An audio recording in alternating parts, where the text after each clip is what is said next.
বিসমিল্লাহির রহমানির রহিম। সালাম আলাইকুম।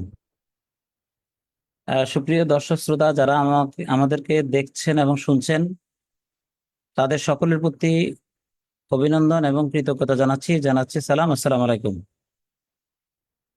আশা করি সবাই আল্লাহর রহমতে ভালো আছেন। তো আলহামদুলিল্লাহ, আল্লাহর রহমতে আমিও ভালো আছি। তো যারা আজকে কোথা থেকে দেখছেন আমাদেরকে একটু জানাবেন, এবং আমার কথা শুনতে পাচ্ছেন কিনা একটু কমেন্টস করে জানাবেন প্লিজ।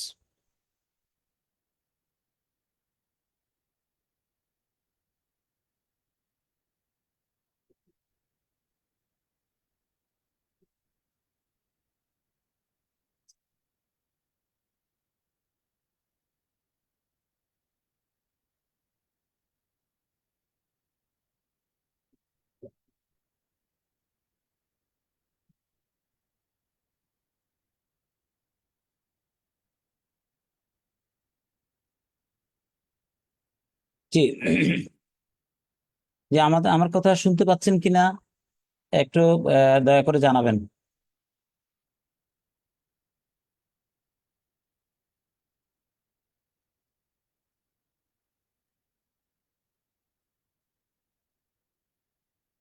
জি, কে কোথা থেকে দেখছেন সেটাও জানাবেন। এবং আপনারা জানেন যে সকলের প্রতি আবারও কৃতজ্ঞতা এবং শুভেচ্ছা, অভিনন্দন, সালাম জানিয়ে আল্লাহর নামে শুরু করতে যাচ্ছি আজকের এই প্রোগ্রামটি। বন্ধুরা, শুভাকাঙ্ক্ষী যারা আমাদেরকে দেখছেন এবং শুনছেন, আপনারা জানেন যে আমাদের এই প্রোগ্রামটি আমরা নিয়মিত করে থাকি। এই প্রোগ্রামটি ডেস্টিনি গ্রুপের ক্রেতা পরিবেশক এবং বিনিয়োগকারী যারা এই প্রতিষ্ঠানের দীর্ঘ ট্র্যাজেডি হওয়ার পর 12 বছর যাবত ধরে যারা এই প্রতিষ্ঠানের ঘুরে দাঁড়ানোর পরিকল্পনা এবং বাস্তবায়ন নিয়ে যারা কাজ করে যাচ্ছে, তাদের মধ্যে যারা সংগঠক হিসেবে কাজ করেছে, তাদের কয়েকজনকে আমরা আমাদের এই প্রোগ্রামে পরিচয় করাই দিই এবং তাদের কথা আমরা শুনি। তো আপনারা জানেন আজকের প্রোগ্রামের প্রধান অতিথি এহসানুল হক সমাজি স্যার। উনি আমাদের প্রোগ্রামে অংশগ্রহণ করবেন। উনি একটা কাজে এই মুহূর্তে ব্যস্ত আছেন। কিছুক্ষণের মধ্যে উনি আমাদের এই প্রোগ্রামে এন্ট্রি নেবেন। আর অতিথি হিসেবে আছেন ওমর ফারুক, যিনি কুমিল্লা বরুড়া থেকে আমাদের সাথে সম্পৃক্ত হয়েছেন। ওনার কথা আমরা শুনবো। তো আমরা আমাদের এই প্রোগ্রামে সাধারণত কয়েকটা বিষয়কে আমরা প্রায়োরিটি দিয়ে থাকি। সেটা হলো আমাদের এখানে সমসাময়িক প্রেক্ষাপট, মামলা সংক্রান্ত বিষয়, এবং এই দুঃসময় দুর্দিনের মানুষগুলা এই 12 বছর এই প্রতিষ্ঠানের সাথে সম্পৃক্ত থেকে তাদের কার্যক্রম, তাদের ত্যাগ তিতিক্ষার কথাগুলিও আমরা কিন্তু আপনাদেরকে বলে থাকি। আর আমার জায়গা থেকে আমি চেষ্টা করি আপনাদের বিভিন্ন প্রশ্ন আপনাদের থাকে, সেই প্রশ্নের উত্তরগুলোও আমি দেওয়ার চেষ্টা করি, এবং এটা আজকেও এটা থাকবে ইনশাল্লাহ। তো আমি প্রথমে সমসাময়িক প্রেক্ষাপট নিয়ে একটু আলোচনা করব। করার পরে আমি আজকে আমাদের যে অতিথি, আমাদের ওমর ফারুক ভাই, ওনার কথা শুনবো। তারপরে আমাদের সমাজ স্যারের কথা, তার পাশাপাশি ডেস্টিনির বিজনেস সংক্রান্ত বিষয় নিয়ে কথা বলবো। তো বন্ধুরা, আমি আর আমার কথাগুলি আমি পরবর্তীতে শেয়ার করব। তো এই মুহূর্তে যারা আমাদেরকে শুনছেন এবং দেখছেন, কমেন্টস করে জানাবেন। কারণ এই অনলাইন প্রোগ্রামগুলোর মাধ্যমে আমাদের বিনিয়োগকারীরা প্রতিষ্ঠানের কার্যক্রম এবং মামলা সংক্রান্ত বিষয়গুলি কি পর্যায়ে আছে তারা একটু আপডেট জানতে পারে। তো সেই কারণে আমরা কিন্তু নিয়মিত আপনাদেরকে এই আপডেটগুলি দেওয়ার জন্য কিন্তু মূলত আমাদের এই প্রোগ্রামগুলির আয়োজন। তো আজকের প্রোগ্রামের সম্মানিত অতিথি ওমর ফারুক ভাইকে আমি বিনীত আহ, অনুরোধ করব যে ভাই, আপনি এই দুঃসময় দুর্দিনে 12 সালের পরে আপনি আপনার জায়গা থেকে আমার খুব কাছে থেকে দেখা যে দায়িত্বের সর্বোচ্চটুকু দিয়ে, সামর্থ্যের সর্বোচ্চটুকু দিয়ে এই প্রতিষ্ঠানের প্রচার প্রসারের সাথে আপনি জড়িত ছিলেন। এবং আমরা যে মিডিয়া ট্রায়ালে পড়েছিলাম, সেটাকে ওভারকাম করার জন্য অফলাইন অনলাইনে আপনার ভূমিকা আমি খুব কাছে থেকে দেখেছি। তারপরেও আমাদের যারা দর্শক শ্রোতা, আপনার মুখ থেকে আপনার পরিচয়, আপনার অবস্থান এবং এই 12 সালে থেকে এখন পর্যন্ত এখানে টিকে থাকতে গিয়ে আপনার জীবনের সংক্ষিপ্ত ব্যাপার এবং আগামী দিনে আপনার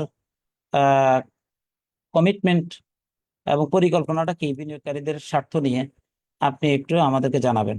তো ফারুক ভাই, আপনাকে স্বাগতম এবং আমি বিনীত অনুরোধ করছি যে আপনি আপনার অভিব্যক্তি এবং অভিমত এবং অভিব্যক্তি প্রকাশ করবেন। প্লিজ, স্বাগতম আপনাকে।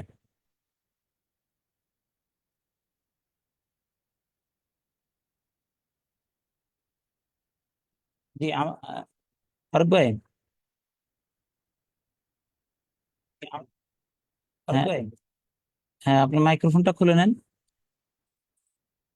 হ্যাঁ, হ্যাঁ, আপনার মাইক্রোফোনটা খুলে নেন। শোনা যাচ্ছে ভাই? হ্যাঁ, এখন শোনা যাচ্ছে। হ্যাঁ, এখন শোনা যাচ্ছে। হ্যাঁ, জি, আপনাকে অসংখ্য ধন্যবাদ। আপনি সহ শুনছেন যারা আমাদের বিশেষ করে আমাদের সকল শুভাকাঙ্ক্ষী দেশ এবং দেশের বাইরে থেকে যারা আমাদের আজকের এই লাইভ প্রোগ্রাম শুনছেন, আপনাদেরকে অভিনন্দন এবং শুভেচ্ছা জানাচ্ছি।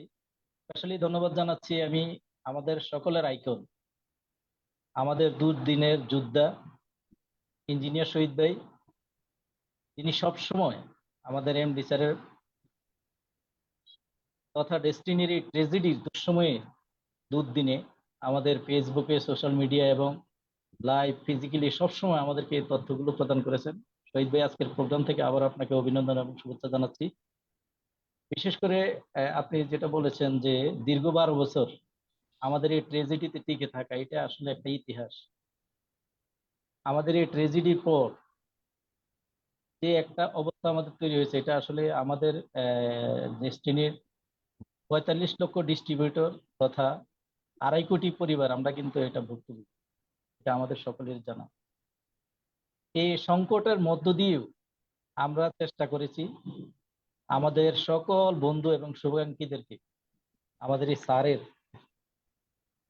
এই তথ্যগুলো, বিশেষ করে মামলা থেকে শুরু করে সকল বিষয় আমরা মানুষের মাঝে তুলে ধরার চেষ্টা করেছি। বিশেষ করে আমাদের এই বরুড়া, কুমিল্লা, লাকসাম, কান্দিনা এই অঞ্চলে যারাই আছেন, আপনি যখনই আমাদেরকে মেসেজ দেওয়ার চেষ্টা করেছেন, আমরা চেষ্টা করেছি সকলকে নিয়ে ঐক্যবদ্ধ থাকার জন্য।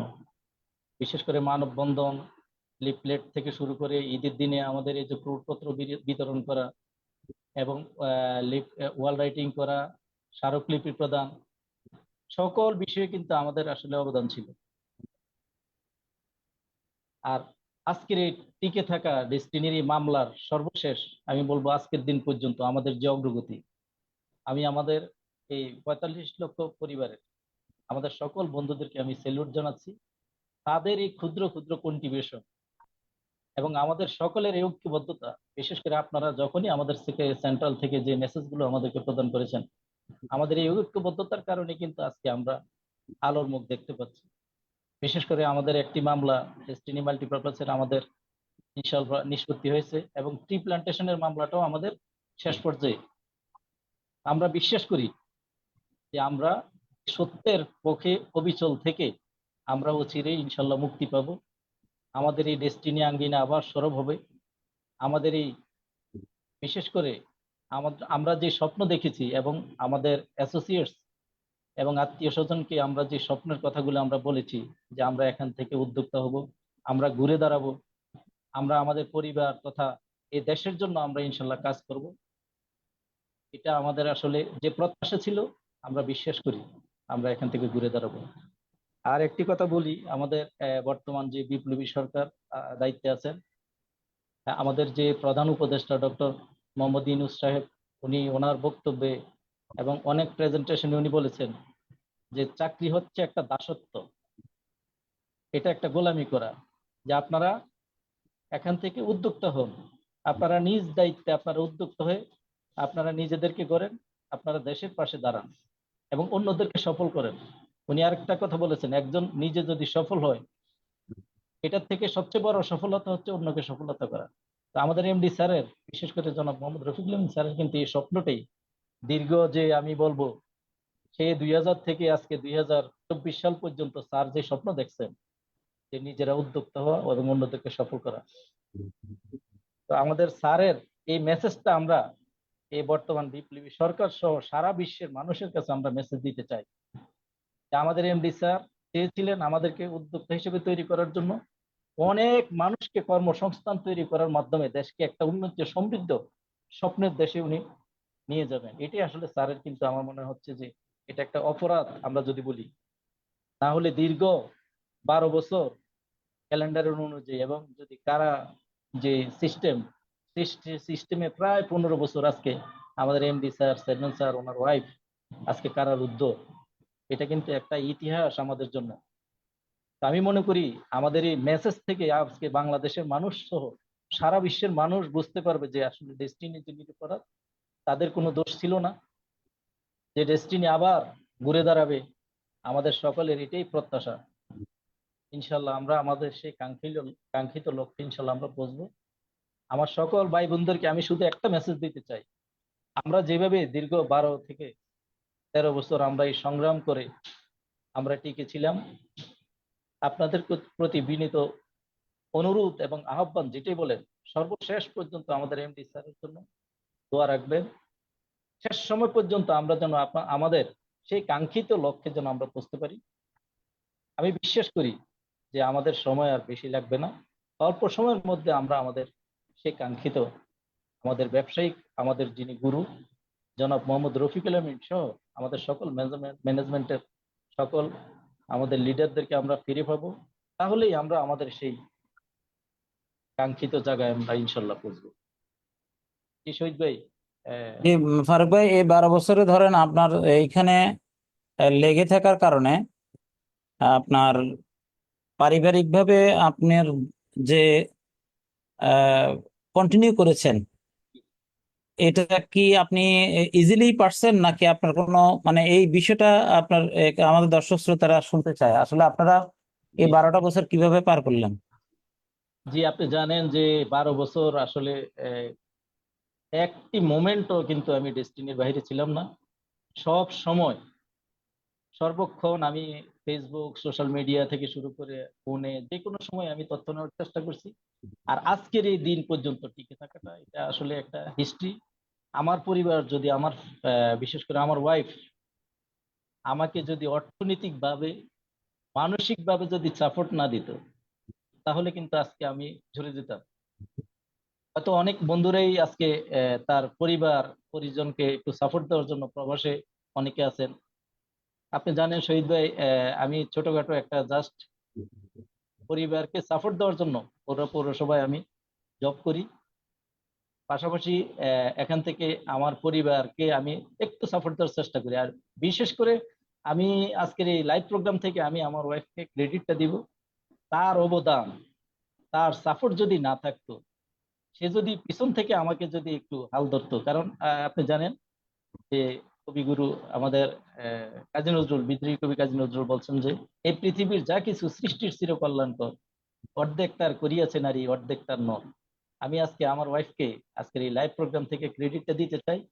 তার অবদানের কারণে সেও কিন্তু আমার ডিস্ট্রিবিউটর, সে কিন্তু আমার আপলাইন শহীদ ভাই। জি, আপনি জি। জানেন আজকের এই প্রোগ্রাম থেকে আমি আমার বিশেষ করে পিএইচডি ফারবিন আফা, ফারুল আফা সহ আমার শ্বশুর মৃত্যুবরণ করছেন, আব্দুল মতিন হায়দার। ওনার এই বিশেষ করে ভবনে আমরা আজকের দিন পর্যন্ত আমাদের অফিসটা কিন্তু আমরা কন্টিনিউ করেছি। আমরা যত সামান্য তাদেরকে আজকে 1 থেকে 2 লক্ষ টাকার মতো আমাদের বকেয়া ছিল, তারপরও আমার শ্বশুর বাড়ির তথা আমার ওয়াইফ আজকে সাপোর্টটা দেওয়ার কারণে আসলে আমি অনেক বেশি শক্তি নিয়ে আরো বেশি মনে করেন কাজটা করতে আমার সহজ হয়েছে। সেজন্য আমি তাকে আমার আজকের এই প্রোগ্রাম থেকে আমি ধন্যবাদ জানাচ্ছি। এবং সকল আমার অফলাইন সহ সকল যারা আমাকে আহ, সহযোগিতা করেছেন, আমি সকলকে আজকের এই প্রোগ্রাম থেকে আমি ক্রেডিটটা দিতে চাই, আপনি সহ সকলকে। যে এখন বিষয়টা হলো, ধরেন আপনি যে 12 বছর কি কারণে আপনার কি মানে কেন মনে হয়েছে যে 12 বছর সময় তো একদিন দুদিন না, আপনি কেন কন্টিনিউ 12টা বছর ছিলেন? কি রকম কি দায়বদ্ধতা বা আপনার কি কারণে আপনি করলেন এই 12টা বছর দিলেন? আপনার মধ্যে কারণটা কি, মানে কি জি কারণে? ধরেন অনেক তো লোক ছিল, কিন্তু সবাই কিন্তু বিরতিহীন ভাবে ছিল না। জি জি জি, আপনাকে ধন্যবাদ শহীদ ভাই। আমি আসলে এখানে ডেস্টিনিতে আমার আবির্ভাব কিন্তু ট্রেনিং প্যাকেজ নিয়ে। আমি এমডি স্যারের এই ট্রেনিং গুলো রপ্ত করার পরে আমি দেখেছি এই মানুষটা একটা কথা বলেছেন মিডিয়ার সামনে সাহস করে যে পালাবো কোথায়, আমি দেশের মাটি এবং মানুষের সাথে মিশে গেছি। এবং উনি স্পষ্ট ভাষায় বলছেন সারা জাতি দেখছে যে ডেস্টিনিতে একটি টাকা প্রতারিত হওয়ার সুযোগ আমি রাখি নাই, এবং ডেস্টিনি কোনো প্রতারণা করে নাই। আর যে মানুষটা এত সততা নিয়ে কাজ করেছে, আমি বিশ্বাস করছি যে এই ট্রেনিং এর মাধ্যমে যে একটা মানুষের পরিবর্তন আসতে পারে, সমাজকে পরিবর্তন করতে পারে, দেশকে পরিবর্তন করতে পারে। আজকে দেখেন, আমি ইউপি ছিলাম, আমি স্টুডেন্ট ভিসায় আমি সাইপ্রাস ছিলাম। 2004-এ আমি সাইপ্রাস গেছি, 6-এ আমি চলে আসছি। তো সবচেয়ে যে জিনিসটা আমি দেখেছি যে আসলে চাকরি বলেন, যেটাই বলেন, ব্যবসাও যদি এককভাবে করা যায়, এখানে নিজে নিজে সফল হওয়া যায়। কিন্তু এমডি স্যার যে প্ল্যান তৈরি করছে যে এখানে আপনার অ্যাসোসিয়েটস এবং টিমের লোকের যদি সফল হয়, আপনি এখানে সফল হবেন। অনেক মানুষের মুখে হাসি ফুটিয়ে কিন্তু এখানে নিজের যে আত্মতৃপ্তি, এটা কিন্তু পাওয়া যায়। এই জন্যই আসলে আমি এখনো এই প্রত্যাশায় আছি যে অনেক মানুষের মুখে হাসি ফুটাতে পারবো, আমি নিজে সফল হবো।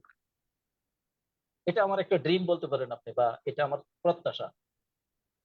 এই 12 সালের পরে আপনি কেন, মানে মানে কি এমন আপনার ইয়ে ছিল, এটাই আমি জানতে চাই আর কি। মূলত এটা তো আপনার কিভাবে আপনি সম্পৃক্ত হয়েছেন আমরা জানলাম, কিভাবে 12 সালের পরে আপনি কিভাবে এই, সময়গুলো কি, কোন কোন ভালোবাসার টানে, মানে কি কি কারণে আপনার মধ্যে আসলে কি? আমি তো ব্যক্তিগতভাবে ধরেন আমারও অনেক অ্যাসোসিয়েট ছিল, যদিও আপনি আমার টিমের আমার অ্যাসোসিয়েটস, কিন্তু আমি আপনাকে অতটা ভালোভাবে চিনতাম না। আমি যদি বলি, এক হ্যাঁ, কথা যদি বলি, ভাই আপনি ছিলেন একজন ডায়মন্ড। আপনাকেও আমি দেখেছি যে আপনার লাকসাম যে স্টেডিয়ামে আপনার যে সেলিব্রেশন হয়েছিল, সেদিন আমি দেখেছিলাম যে এটা একটা ভিন্ন একটা স্পিরিট ছিল। আর আমি যদি বলি, আপনার মধ্যে আমি সততা দেখেছি। এমডি স্যারকে তো আমি কাছ থেকে দেখেছি, আমি চিন্তা করছি যে এমডি স্যার এবং শহীদ ভাই, এই মানুষগুলোর সাথে যদি আমি থাকতে পারি, দেন আমি কখনো লক্ষ্য করব না। জীবনে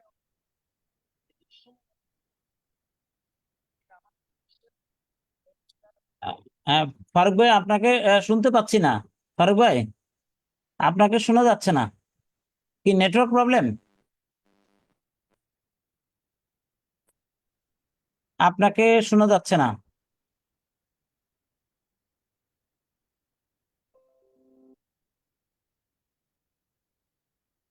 হ্যাঁ, আমাকে শুনতে পাচ্ছেন আপনি?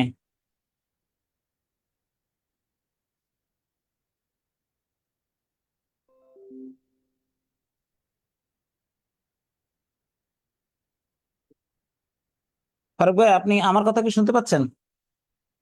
জি শোনা যায়। হ্যাঁ, এখন শোনা যায়, এখন শোনা যায়, মনে হয় নেটওয়ার্ক সমস্যা করছিল। যে আমি যদি এক কথা বলি যে দীর্ঘ 12 বছর আজকের দিনে ট্রেজেডি এখনো কেন আমি লেগে আছি। আমি যদি এক কথায় বলি যে আমি এমডি স্যারকে আমি যেভাবে দেখেছি, আমার একজন লিডার আজকে শহীদ ভাইকে আমি কাছ থেকে দেখেছি। আমি যদি এক কথা বলতে চাই যে শহীদ ভাই এবং এমডি স্যার, এই দুজন মানুষের সাথে থাকলে আমার জীবনে আমি লক্ষ্যচ্যুত হব না।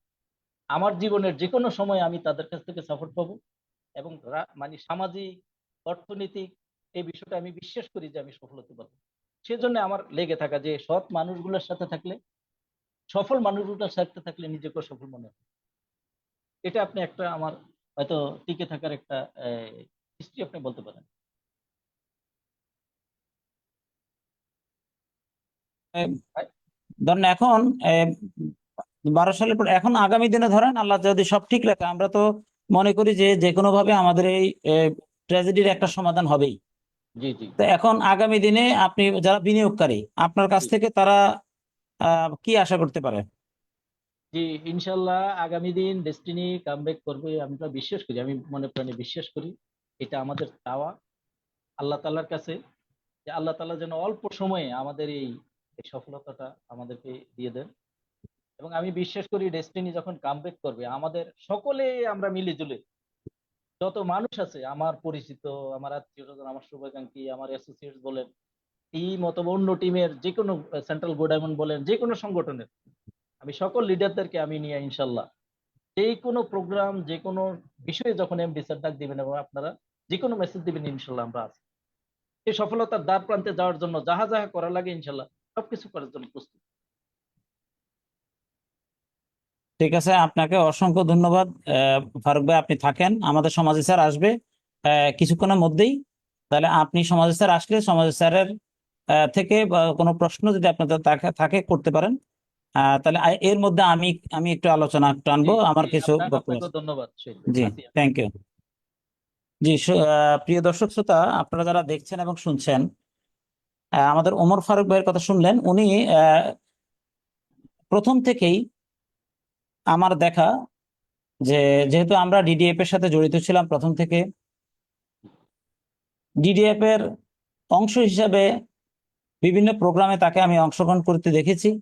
পরবর্তীকালে ডিডিএফ এর নিষ্ক্রিয়তার পরে সোশ্যাল মিডিয়া ফোরাম তারা যখন কার্যক্রম করে, আমি ওমর ফারুক ভাই তাদের সাথে অ্যাক্টিভিটিস করেছে।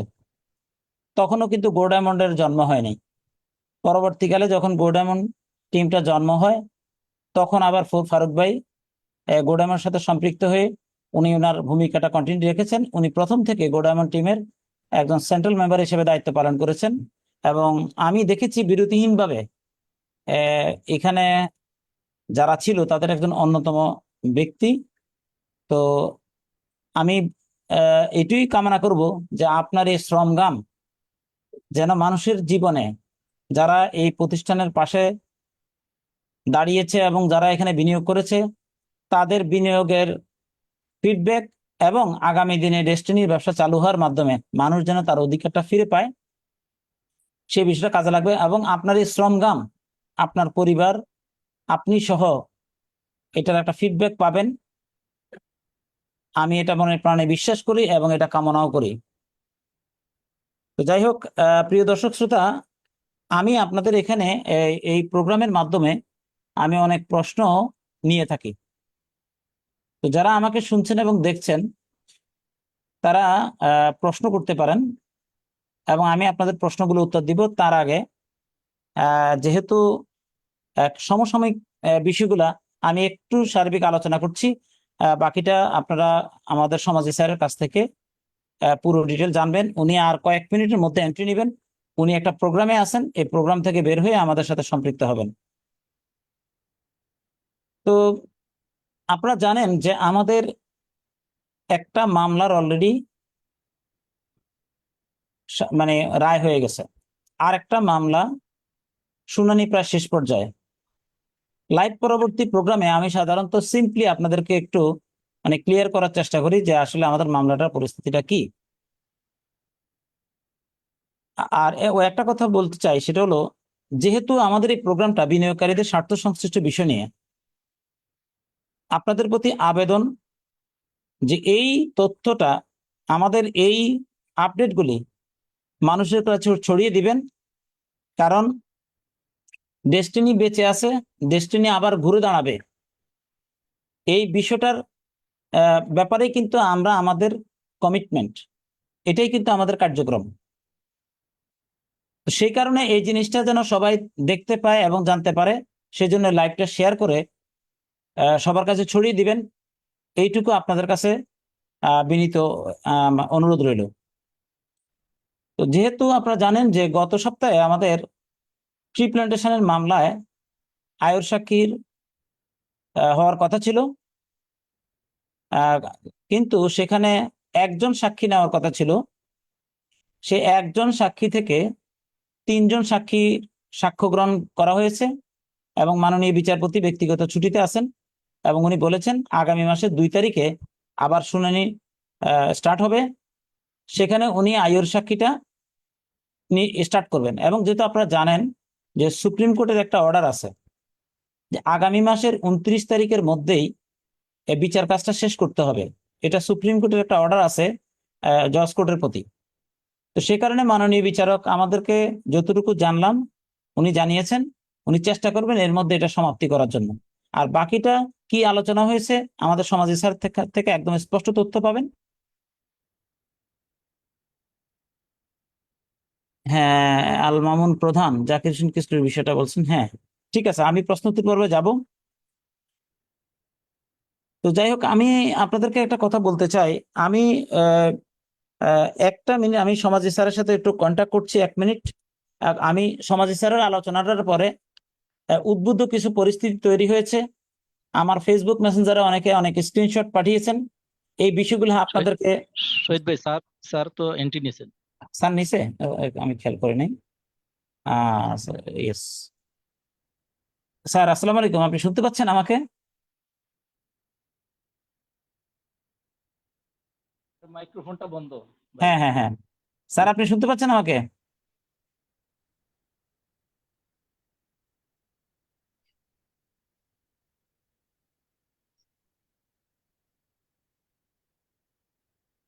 স্যার, আপনি কি আমাকে শুনতে পাচ্ছেন? জি, আমি শুনতে পাচ্ছি আপনাকে। আচ্ছা স্যার, আপনার ইয়েটাকে আমরা অলরেডি স্যার লাইভ প্রোগ্রামে আছি। জি, প্লিজ বলেন। হ্যাঁ, স্যার একটা মিনিট, আপনার নামটাকে ঠিক করে দিতে হবে।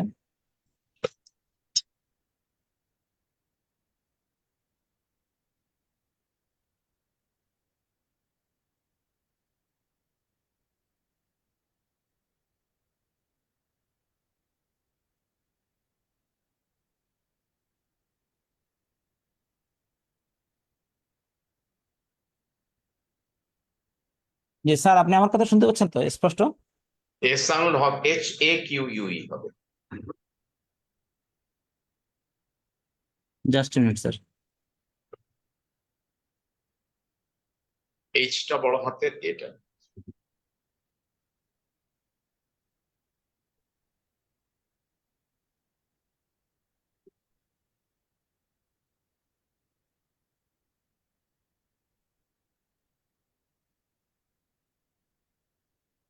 ঠিক আছে স্যার, এইটা দিচ্ছি, একটা মিনিট।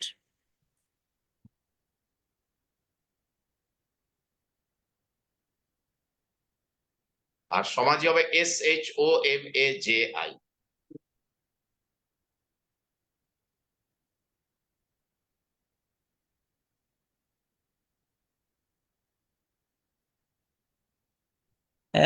স্যার, সমাজই হলো এস এইচ ও। HOMAJI। ঠিক আছে, থ্যাংক ইউ। জি স্যার, অলরেডি আমরা লাইভে আছি। দর্শক শ্রোতাদেরকে আমি আগে থেকেই জানিয়েছি যে আপনি একটু দেরি হতে পারে আপনার একটা প্রোগ্রামের কারণে, ব্যস্ততার কারণে। তো স্যার, আমরা অলরেডি আমাদের যে অতিথি ওমর ফারুক, উনি অলরেডি কথা বলেছেন। তো আপনার কাছ থেকে স্যার, আমাদের এই টোটাল ট্রি প্ল্যান্টেশন লিমিটেডের যে বর্তমান প্রেক্ষাপট, মামলা সংক্রান্ত যে বিষয়টা, আপনার কাছ থেকে আমরা পরিচ্ছন্ন তথ্যটা সবসময় পাই। আপনি আপনার কাছ থেকে আমাদের দর্শক শ্রোতারা শুনতে চায়। স্যার, আপনি আপনার এই মূল্যবান সময় আমাদের দেওয়ার জন্য আন্তরিকভাবে আপনার প্রতি কৃতজ্ঞতা এবং আপনাকে অভিনন্দন জানাচ্ছি। স্যার, আপনাকে আপনার এই টোটাল আলোচনাটা, বক্তব্যটা তুলে ধরার জন্য বিনীত অনুরোধ করছি। জি, ধন্যবাদ। আসসালামু আলাইকুম ওয়া রাহমাতুল্লাহি ওয়া বারাকাতুহু। ওয়ালাইকুম আসসালাম রহমতুল্লাহ। আজকে এই লাইভ প্রোগ্রামে ডেস্টিনির সাথে যারা সম্পৃক্ত, ডেস্টিনিকে যারা ভালোবাসেন, রফিকুল আমিনকে যারা ভালোবাসেন, তারা এই প্রোগ্রাম যারা প্রত্যক্ষ করছেন, সবাইকে জানাই আন্তরিক শুভেচ্ছা এবং মোবারক। প্রথমত, এই ডেস্টিনি ট্রি প্ল্যান্টেশন লিমিটেডের মামলা মহামান্য উচ্চ আদালতের নির্দেশ মতে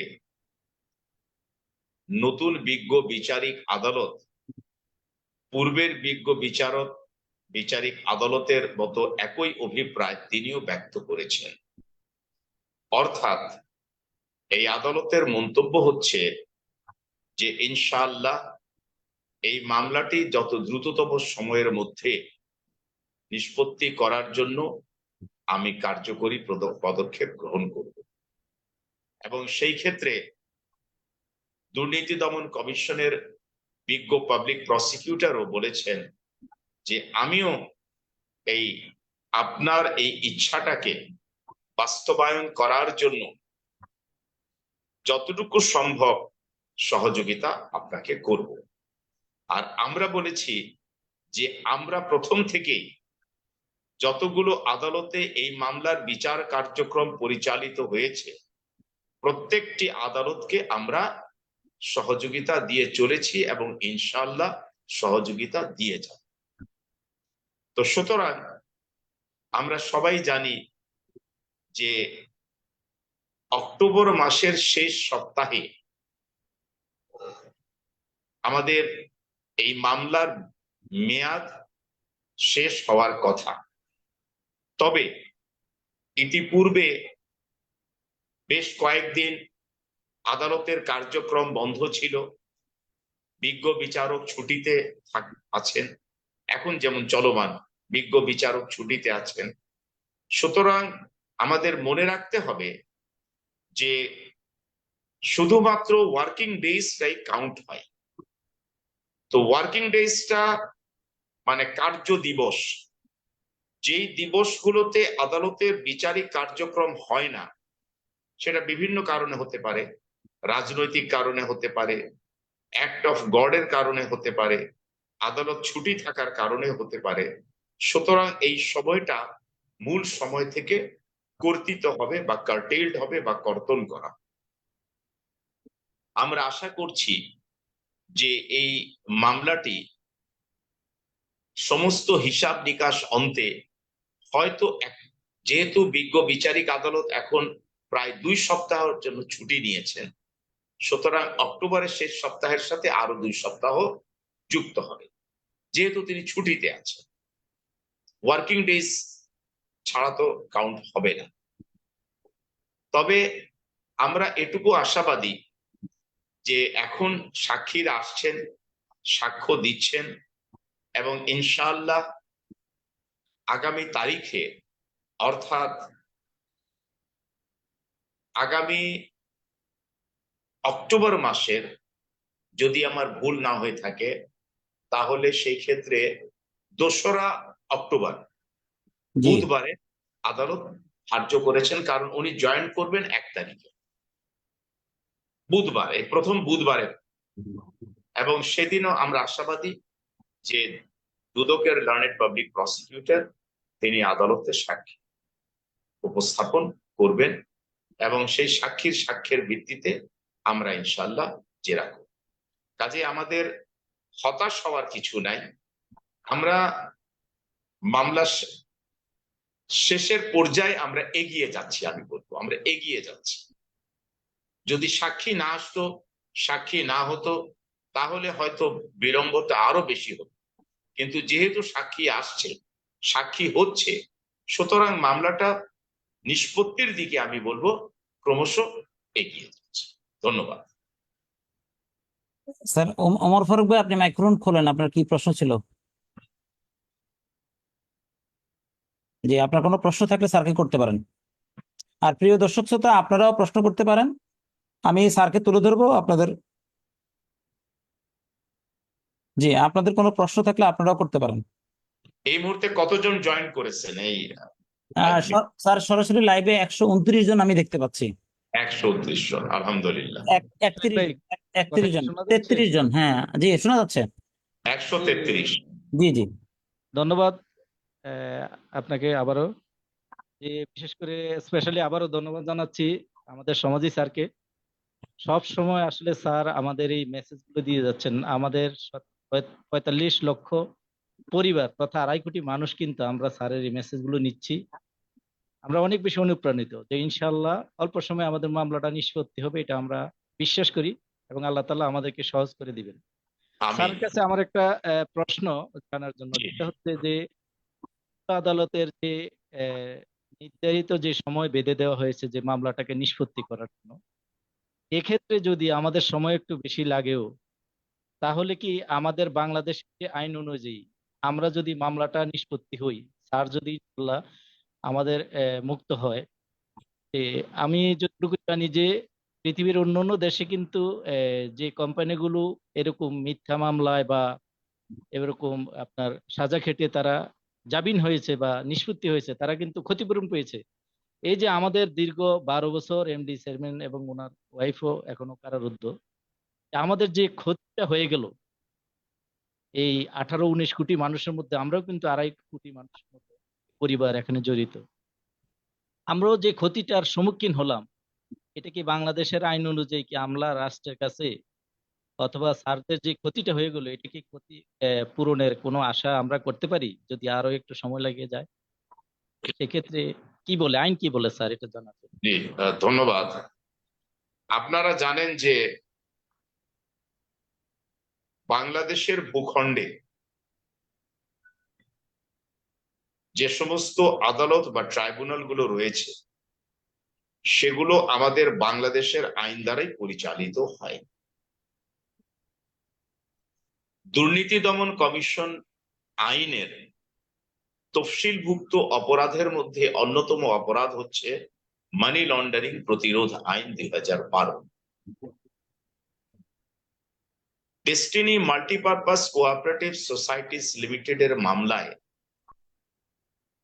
বিচার কার্যক্রম শেষে জনাব মোহাম্মদ রফিকুল আমিন সহ একাধিক অভিযুক্ত ব্যক্তি ঘোষিত রায়ের বিরুদ্ধে অ্যাপিল করেছেন এবং সেই অ্যাপিল বর্তমানে মহামান্য উচ্চ আদালতে পেন্ডিং বা চলমান। অপরদিকে ডেস্টিনি ট্রি প্ল্যান্টেশন লিমিটেডের মামলা বিজ্ঞ বিচারিক আদালতে বা ট্রায়াল কোর্টে পেন্ডিং এবং সেটিও ক্রমশ সমাপ্তির দিকে এগিয়ে যাচ্ছে। আমাদের আইন অনুযায়ী কোন মামলা বিচারিক আদালত থেকে যদি দণ্ডাদেশ হয়ে থাকে, এই দণ্ডাদেশের বিরুদ্ধে যখন কোনো অ্যাপিল পেন্ডিং থাকে, সেই অ্যাপিল আদালত আপিলের শুনানি শেষে যদি নিম্ন আদালতের বা বিচারিক আদালতের প্রদত্ত দণ্ডাদেশকে বাতিল করে দেন, সেই ক্ষেত্রে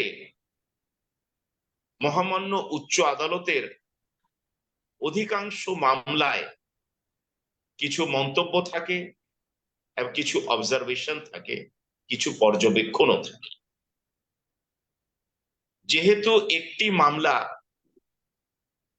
আপিল আদালতে রয়েছে, আরেকটি মামলা বিচারিক আদালতে চলমান, সুতরাং আপিল আদালত কর্তৃক অর্থাৎ দেশের সর্বোচ্চ আদালত কর্তৃক দুটো মামলা চূড়ান্ত নিষ্পত্তির ভিত্তিতেই আমরা জানতে পারবো যে আমরা আইনত কোনো ক্ষতিপূরণ পাচ্ছি কি না। যতক্ষণ পর্যন্ত এই দুটো মামলা চূড়ান্তভাবে দেশের সর্বোচ্চ আদালত থেকে নিষ্পত্তি না হচ্ছে, ততক্ষণ পর্যন্ত সেই বিষয়ে আইনত ও ন্যায়ত মন্তব্য করাটা সমীচীন হবে না। তবে যেহেতু ডেস্টিনি পূর্ববর্তী সরকারের আমলে রুজু হয়েছে মামলাটি এবং জনাব মোহাম্মদ রফিকুল আমিন মনে করেন যে তিনি রাজনৈতিক প্রতিহিংসার শিকার, রাজনৈতিক উদ্দেশ্য প্রণোদিত হয়ে ডেস্টিনিকে সার্বিকভাবে ক্ষতিগ্রস্ত করার জন্য, ৪৫ লক্ষ মানুষকে ক্ষতিগ্রস্ত করার জন্য, ৪৫ লক্ষ মানুষের সাথে যুক্ত ২.৫ কোটি মানুষকে সার্বিকভাবে ক্ষতিগ্রস্ত করার জন্য অসৎ উদ্দেশ্যে বিশেষ মহলের ইঙ্গিতে এই মামলাগুলো করা হয়েছে। কোন গ্রাহক, কোন ডিস্ট্রিবিউটর, ডেস্টিনির কর্তা ব্যক্তিদের বিরুদ্ধে কথিত মতে কোনো প্রতারণা, বিশ্বাসভঙ্গ বা মানি লন্ডারিং এর কোনো অভিযোগ আনয়ন করেন নাই আজ অবধি আমাদের জানা মতে। সুতরাং যখন বিষয়টি চূড়ান্ত পর্যায়ে উচ্চ আদালতে যাবেন, আমি দৃঢ়ভাবে বিশ্বাস করি যে মহামান্য উচ্চ আদালতে ডেস্টিনির পক্ষে যে বিজ্ঞ আইনজীবী প্রতিনিধিত্ব করবেন, তিনি যদি সমগ্র ঘটনাগুলো তুলে ধরেন এবং সমস্ত বিষয়গুলো আদালতের গোচরীভূত করেন, আদালতের নলেজে দেন, আদালতের জুডিশিয়াল নোটিশে দেন, সেই ক্ষেত্রে আমরা বিশ্বাস করি যে ইনশাআল্লাহ আমরা চূড়ান্তভাবে ন্যায় বিচার আমরা পাব। ধন্যবাদ। জি আপনাকে অসংখ্য ধন্যবাদ স্যার। আপনাকেও ধন্যবাদ। স্যার, এখানে আমি কয়েকটা কমেন্টস আমাদের আরিফ হোসেন একজন লিখছেন সে বলছেন যে আমাদের কি জামিন পাওয়ার কোনো অধিকার নাই? আমরা তাহলে এতবার ট্রাই করলাম, কিন্তু এই বিষয়ে স্যার আপনার একটু বক্তব্য। অলরেডি আরিফ হোসেন। আচ্ছা, ধন্যবাদ। একটা বিষয় মনে রাখতে হবে, অপরাধ দু ধরনের। একটি হচ্ছে জামিনযোগ্য অপরাধ, আর একটি হচ্ছে অজামিনযোগ্য অপরাধ। মানি লন্ডারিং প্রতিরোধ আইনের অধীনে অপরাধগুলো হচ্ছে অজামিনযোগ্য অপরাধ। এর অর্থ এই নয় যে জামিন দেয়া যাবে না, জামিন হবে না। যদি তাই হতো তাহলে ডেস্টিনি মাল্টিপারপাস কোঅপারেটিভ সোসাইটিস লিমিটেডের মামলায় মহামান্য উচ্চ আদালত জনাব মোহাম্মদ রফিকুল আমিনকে কিংবা লেফটেন্যান্ট জেনারেল এম হারুনুর রশিদকে কিংবা অন্য অপরাপর কয়েকজন অ্যাকিউজড তারা জামিন পেতেন না। সুতরাং এই জামিন পাওয়ার ক্ষেত্রে আইনের বিধান অনুসারে বিচারিক আদালত কিংবা উচ্চ আদালত তার ইচ্ছাধীন ক্ষমতা, অর্থাৎ আমরা যাকে বলি ডিসক্রিশনারি পাওয়ার, এক্সারসাইজ করেন বা প্রয়োগ করেন। সেই ক্ষেত্রে আমরা এখন পর্যন্ত আদালতকে হয়তো সন্তুষ্ট করতে পারি নাই, আদালতের সন্তুষ্টি সাপেক্ষেই এই জামিনটা হয়। যেহেতু ডেস্টিনির মাল্টিপারপাস কোঅপারেটিভ সোসাইটিস লিমিটেডের মামলাটি ইতিপূর্বে জামিন হয়েছে, এখন ডেস্টিনি ট্রি প্ল্যান্টেশন লিমিটেডের মামলায় যেহেতু শেষের পথে এগিয়ে যাচ্ছে, তাই মহামান্য উচ্চ আদালতের হয়তো বিশ্বাস থাকতে পারে, অথবা এরকম কোনো অবজারভেশন থাকতে পারে যে যেহেতু এটা প্রায় শেষের পর্যায়ে, তো সুতরাং মামলাটি চূড়ান্তভাবে নিষ্পত্তি হয়ে গেলেই তো জিনিসটা নিষ্পত্তি হয়ে গেল। তবু আমি আশাবাদী যে আমরা আবারও এই আইনি লড়াইয়ের মাধ্যমে আমরা ইনশাআল্লাহ আমরা একটা ন্যায় বিচার আমরা পাবো, সেই বিশ্বাসটুকু আমাদের ছিল, আছে এবং থাকবে ইনশাআল্লাহ। স্যার আপনাকে অসংখ্য ধন্যবাদ। আর একজন লিখছেন, সমাজী স্যারের কাছে জানতে চাই, আদালতে যে গ্রাহকের ফেরতের টাকার জন্য জমা করার কথা বলা হতো, এখন কি অবস্থা বলা হতো? K M Maksudul Alam, Delwar.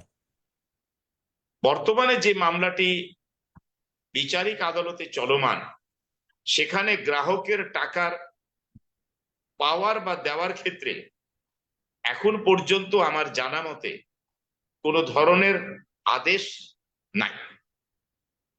তবে মহামান্য উচ্চ আদালতে ডেস্টিনি মাল্টিপারপাস কোঅপারেটিভ সোসাইটিস লিমিটেডের মামলায় যে অ্যাপিল ফাইল করা হয়েছে, যে অ্যাপিল বর্তমানে চলমান, সেই অ্যাপিলের চূড়ান্ত নিষ্পত্তিতে মহামান্য উচ্চ আদালত এই টাকা ফেরতের বিষয়ে আমরা আশাবাদী যে একটা চূড়ান্ত আদেশ প্রদান করবেন। তবে এই ব্যাপারে আমি মনে করি যে বিজ্ঞ আইনজীবী মহামান্য উচ্চ আদালতে ডেস্টিনিকে রিপ্রেজেন্ট করছেন বা প্রতিনিধিত্ব করছেন, তিনি হয়তো আরো সুস্পষ্টভাবে, আরো হয়তো ব্যাপকভাবে এই বিষয়ে বক্তব্য বা মন্তব্য করতে পারবেন। ধন্যবাদ। স্যার আপনাকে অসংখ্য ধন্যবাদ। মোটামুটি যে প্রশ্নগুলো ছিল, আর কতজন সাক্ষী? সাক্ষী শেষ, এখন শুধু আয়ুর সাক্ষী হবে। একজন লিখছেন, কতজন সাক্ষী আর আর আছে? আর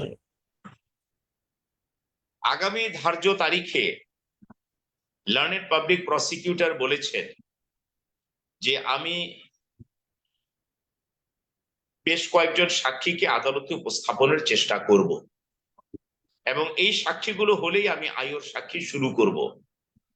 আমরা আদালতকে জানিয়েছি যে আগামী ধার্য তারিখে, অর্থাৎ আদালত যে তারিখ ধার্য করেছেন 2রা অক্টোবর 2024, সেই তারিখে আয়ু সহ অন্যান্য সাক্ষীদের স্বাক্ষর জন্য দিন ধার্য থাকুক।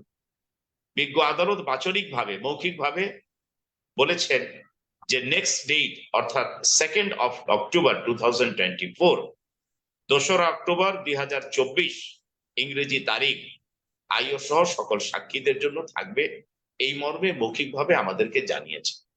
আমরা বিশ্বাস করি আগামী ধার্য তারিখে সাক্ষীরা উপস্থিত হলে হয় সেই দিন কিংবা তার পরের দিন আমরা আইওকে দিয়ে সাক্ষ্য শুরু করতে পারবো, এইটুকু আমরা বিশ্বাস করি এবং ইনশাল্লাহ আমরা আশাবাদী, যদি এর অন্য কোনো কারণে এই বিষয়টি বাধাগ্রস্ত।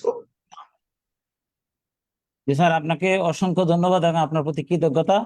আপনি আমাদের ধন্যবাদ। প্রোগ্রামে এসে আমাদের টোটাল আইনি বিষয়গুলো কি পর্যায়ে আছে আপনার কাছ থেকে আমরা জানলাম।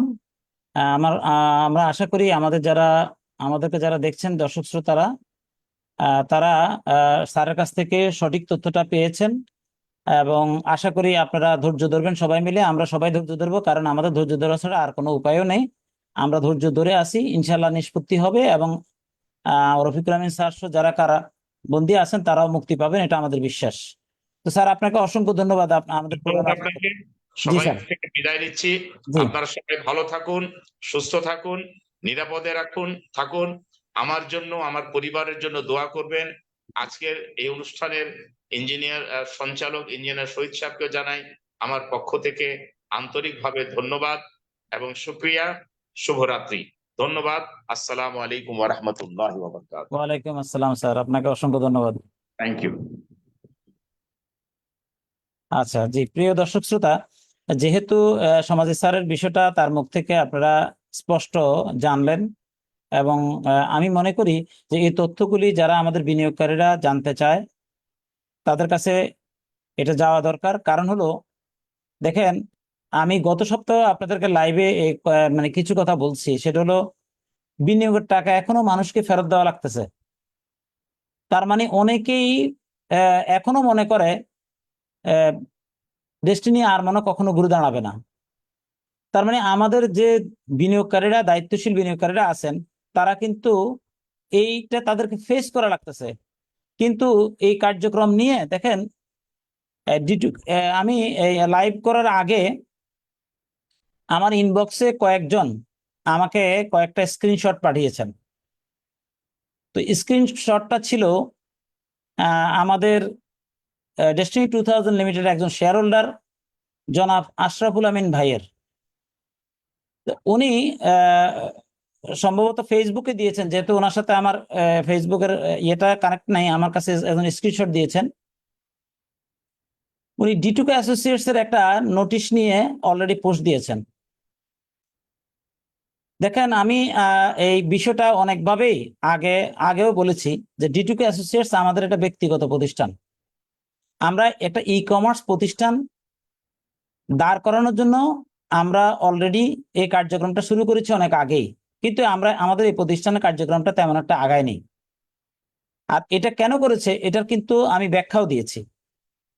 তো আশরাফুল আমিন ভাই নিজেও ই কমার্সের নাম দিয়ে কিন্তু একটা এমএলএম কোম্পানি করেছেন, যেটা উনি টিকাইতে পারেন নাই। তো ডেস্টিনি 2000 লিমিটেডের মুক্তির আন্দোলনের সাথে ডিটুকে অ্যাসোসিয়েটস এর সাথে যারা জড়িত, এরা বিরতিহীনভাবে রেকর্ডেড ভাবে জড়িত এবং আছে। এবং আমাদের প্রতিষ্ঠান কিন্তু কোনো এমএলএম কোম্পানি না, অথচ এটা এমএলএম এর তোকমা লাগানোর কি চিন্তা করছে কিনা আমি জানি না। তো তোকমা লাগানোর কোনো লাভ নাই।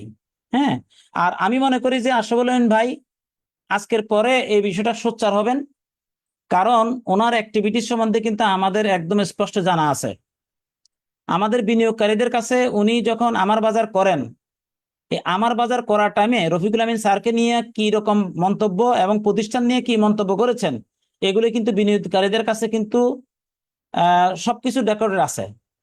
এবং উনি ডিটুকে অ্যাসোসিয়েশনের কথা বলেছেন। আমার মনে হয় আমার কথাটা ওনার কানে যাবে, উনি শুনবেন। আমি আশা করি এই ডিটুকে অ্যাসোসিয়েটস এর ব্যাপারে আমার মনে হয় উনি আর আগাবেন না। আর যদি ডিটুকে অ্যাসোসিয়েটস এর কার্যক্রমকে উনি প্রশ্নবিদ্ধ করতে চান, তাহলে যারা বিনিয়োগকারী আছেন, ওনার যে বিগত দিনের অ্যাক্টিভিটিস, এগুলো কিন্তু মানুষের সামনে চলে আসবে অটোমেটিকলি।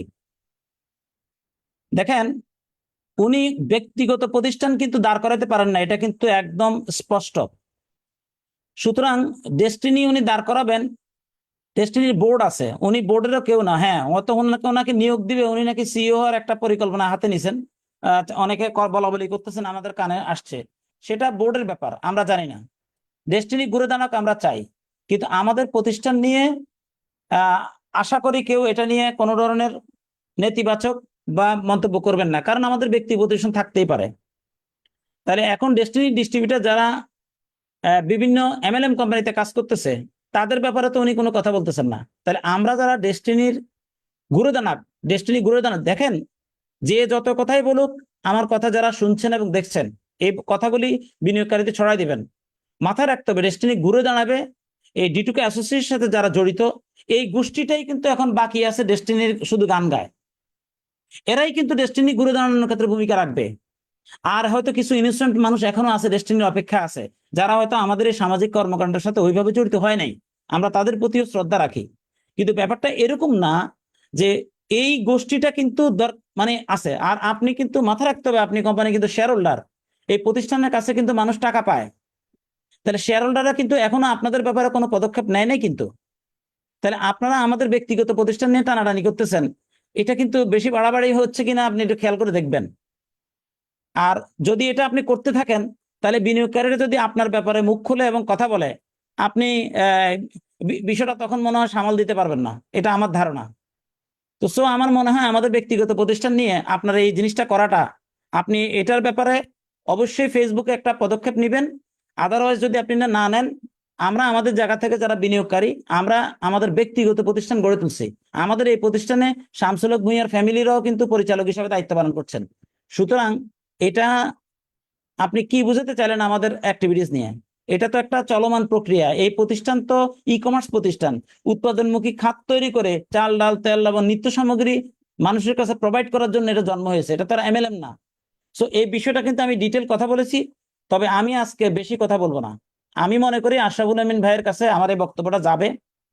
উনি যদি ওনার জায়গা থেকে অ্যাসোসিয়েটস এর ব্যাপারে আর কোন রকম একবার একটা স্টেপ নেন, তাহলে আমরা যদি আমাদের কিছু করার সামর্থ্য থাকে আর ওনার পূর্ববর্তী যে অ্যাক্টিভিটিস আছে এগুলো কিন্তু মানুষের সামনে সব চলে আসবে। এবং ওনার ব্যাপারে আমাদের বিনিয়োগকারীরা লাইভে কথা বলার জন্য আমাকে কয়েকজন বলছে যে আপনি আমাকে লাইভে আমন্ত্রণ করেন, আশরাফুল আমিন কি বলছে রফিকুল আমিন স্যার এবং প্রতিষ্ঠান নিয়ে এবং এটা তুলে ধরবেন।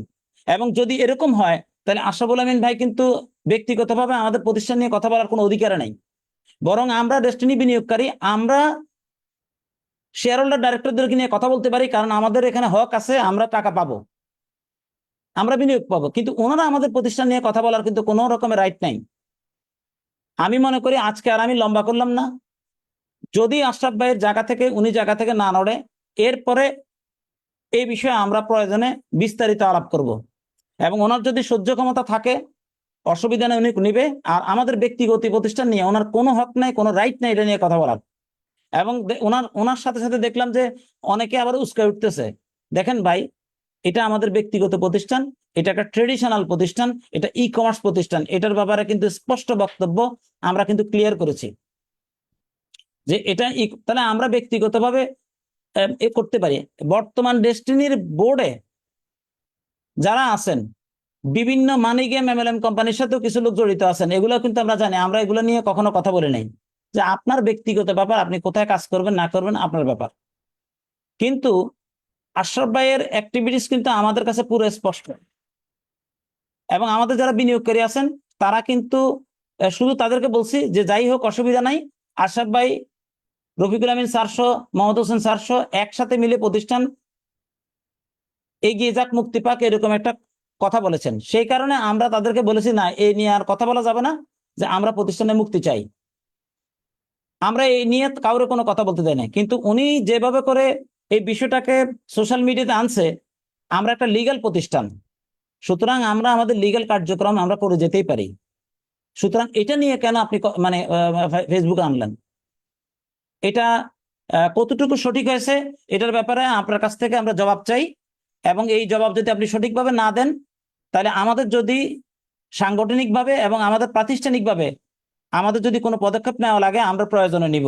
এবং আমাদের বিনিয়োগকারীরা আপনার ব্যাপারে যদি মুখ খোলে আমরা কিন্তু কারোর আর মুখ চেপে ধরে বন্ধ করব না, সেটা কিন্তু আপনাকে মানে সহ্য করে নিতে হবে। এবং এটাতে যদি আপনার ইমেজ ঠিক থাকবে, আর যদি এটা যদি উল্টাপাল্টা হয় এটা দায়িত্ব আপনাকে নিতে হবে। এবং এটা সীমা লঙ্ঘনের একটা পর্যায় বলে আমি মনে করি। ডেস্টিনির কোনো শেয়ার হোল্ডার আমাদের ব্যক্তিগত প্রতিষ্ঠান নিয়ে কথা বলতেই পারে না, বরং আমরা তাদেরকে নিয়ে কথা বলতে পারি যে তারা আমাদের অধিকার ফিরে দেওয়ার জন্য তাদের ভূমিকা আমরা অনেকের ক্ষেত্রে পাই নাই। তো সেক্ষেত্রে আপনারা যারা আমার শুনছেন, এই তথ্যটি ডিটুকে অ্যাসোসিয়েশনের সাথে যারা জড়িত তারা অবশ্যই বিষয়টা খেয়াল করবেন। তারা আমাদের প্রতিষ্ঠান নিয়ে কিভাবে কথা বলে, এটা তো কোনোভাবে আমরা মেনে নিতে পারি না। এবং এই ব্যাপারে আমরা দেখব যে ওনার জায়গা থেকে ওনার এই বক্তব্যের প্রেক্ষিতে উনি যদি সংযত না হন, উনি যদি অনুতপ্ত না হন, তাহলে পরবর্তীতে আমরা সময় প্রেক্ষাপট অনুসারে এই বিষয়ে আমরা যে পদক্ষেপ নেওয়া দরকার আমরা প্রয়োজনে সেটা নিতে হবে আমাদেরকে। আশা করি ডিটুকে অ্যাসোসিয়েশনের সাথে যারা জড়িত, দুঃসময়ের সাথে যারা জড়িত, তারা বিষয়টা অবশ্যই মাথা নিবেন। কারণ এই সুযোগ আমরা কাউকে দিতে পারি, আমরা কোনো অন্যায় করি নাই, আর আমরা কোনো চুরি করতেছি না। এটা একটা ট্রেডিশনাল প্রতিষ্ঠান। আমরা কি এখানে গোপনে কোনো কিছু করতেছি? এটা কি গোপন কোনো প্রতিষ্ঠান? আর এই প্রতিষ্ঠানে পুরোপুরি কোনো কার্যক্রম চালু হয় নাই, তাহলে সেটা নিয়ে এত বাড়াবাড়ি কেন? আর এটা কতটুকু আমরা করব না করব, রফিকুল আমিন স্যার আগে বেরিয়ে আসুক, তারপর আমরা চিন্তা করবো এটা করা কতটুকু কি করবো না করে। এটা কি ডেস্টিনির সহযোগী প্রতিষ্ঠান, সাপোর্টিং প্রতিষ্ঠান, নাকি এটার শত্রু প্রতিষ্ঠান, সেটা তো দেখার আছে। তাহলে এটা নিয়ে কেন এভাবে উনি ওপেনলি সোশ্যাল মিডিয়াতে এভাবে কথা বলবে? এটা আমি ব্যক্তিগতভাবে ডিটুকে অ্যাসোসিয়েটসের একজন দায়িত্বশীল হিসেবে আমি তীব্র প্রতিবাদ জানাচ্ছি এবং তীব্র নিন্দা জানাচ্ছি। এবং আমি বলবো যে আজকের আমার এই কথাগুলি ওনার কাছে অবশ্যই যাবে। যদি ডিটুকে অ্যাসোসিয়েটসের ব্যাপারে এই পদক্ষেপের কারণে উনি যদি অনুতপ্ত না হন, তাহলে আমাদের যদি কিছু করণীয় থাকে আমরা আমাদের সামর্থ্য অনুসারে যেটা করার আমরা এটা করবো ইনশাল্লাহ। তাহলে আশা করি আপনারা যারা শুনছেন, তাহলে আমাদের এই দুঃসময় দুদিনের অর্জনটাকে বিতর্কিত করার চেষ্টা করতেছে, এই সুযোগ আমরা কাউকে দিব না। এই সুযোগ আমি কাউকে দিব না, কারণ আমরা ডেস্টিনি ঘুরে দাঁড়া এটার জন্যই করছি। আর এই প্রতিষ্ঠানের জন্মের জন্য আশরাফুল আমিন ভাই নিজেও দায়ী। এই ডিটুকাসের জন্মই নিত না এই যদি আমার বাজার তোমার বাজার এগুলো না হইতো। আর এটা তো এরকম না যে তাহলে সুতরাং উনি কেন এটা নিয়ে কথা বলবে? এটা আমরা অত্যন্ত মানে কি বলবো, আমরা মর্মাহত ওনার এই অ্যাক্টিভিটিস দেখে। আমরা ভেবেছিলাম যে এই মুহূর্তে সবাই এক হয়ে ডেস্টিনি ঘুরে দাঁড়ানোর ক্ষেত্রে সবাই একসাথে কি করবে, সাপোর্ট দিবে। কিন্তু ইনি আসে এটা করতেছে, এটা তো চলমান একটা মানে প্রতিষ্ঠান, এটা তার বেসিক কার্যক্রম করবে, এটা তার এমএলএম না। এখন আপনি নিজে এমএলএম করছেন বলে সবাই এমএলএম মনে করেন, এটা তো হইতে পারে না। তাহলে ডিটুকে অ্যাসোসিয়েশন না জেনে আপনি এইভাবে করে মন্তব্য করবেন, এটা হইতে পারে না। তো যাই হোক, আমি বন্ধুরা যারা শুভাকাঙ্ক্ষী দেখছেন, দুঃসময় দুর্দিনে যারা বিরতিহীনভাবে ছিলেন তাদের কর্মকাণ্ডকে বিতর্কিত করার জন্য কিন্তু চেষ্টা অলরেডি কিন্তু প্রমাণিত হয়ে গেছে।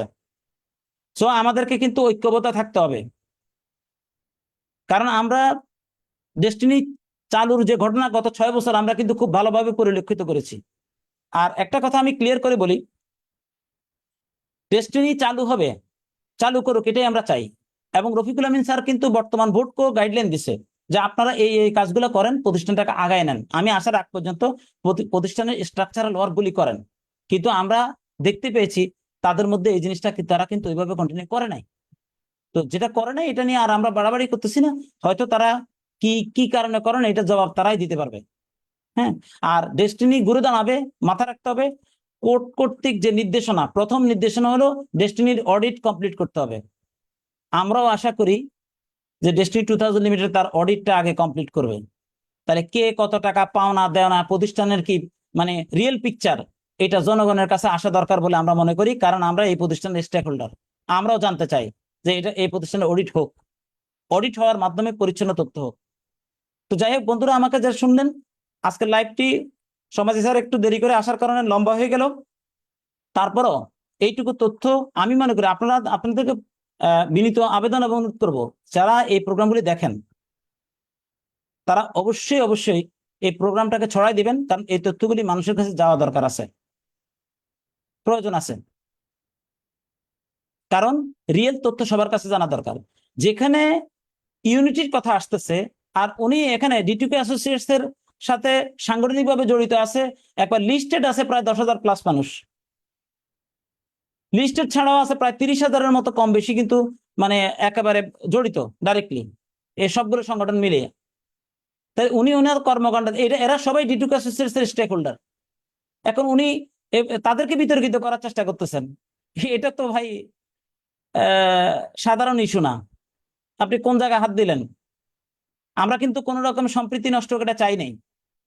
তাহলে আমাদের ব্যক্তিগত প্রতিষ্ঠান নিয়ে আশা করি আপনি এই লাইভ শোনার পরে আশা করি আপনি সংযত হবেন, অনুতপ্ত হবেন। আর যদি না হন, আপনার স্বাধীনতা আছে, করতে থাকেন। আর আমাদেরও স্বাধীনতা আছে যে আমাদের প্রতিষ্ঠান নিয়ে কেউ উল্টাপাল্টা যদি বলে, আমরা আমাদের কোনো পদক্ষেপ যদি নিতে পারে আমরা নিব।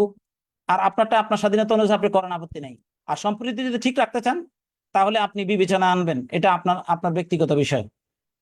তো যাই হোক, সকল বন্ধু শুভাকাঙ্ক্ষীরা যারা আমাদেরকে দেখলেন এবং শুনলেন, আশা করি এই লাইভ প্রোগ্রামের মাধ্যমে একটা মানে সমসাময়িক যে রিয়েল পিকচার এটা আপনারা পেলেন।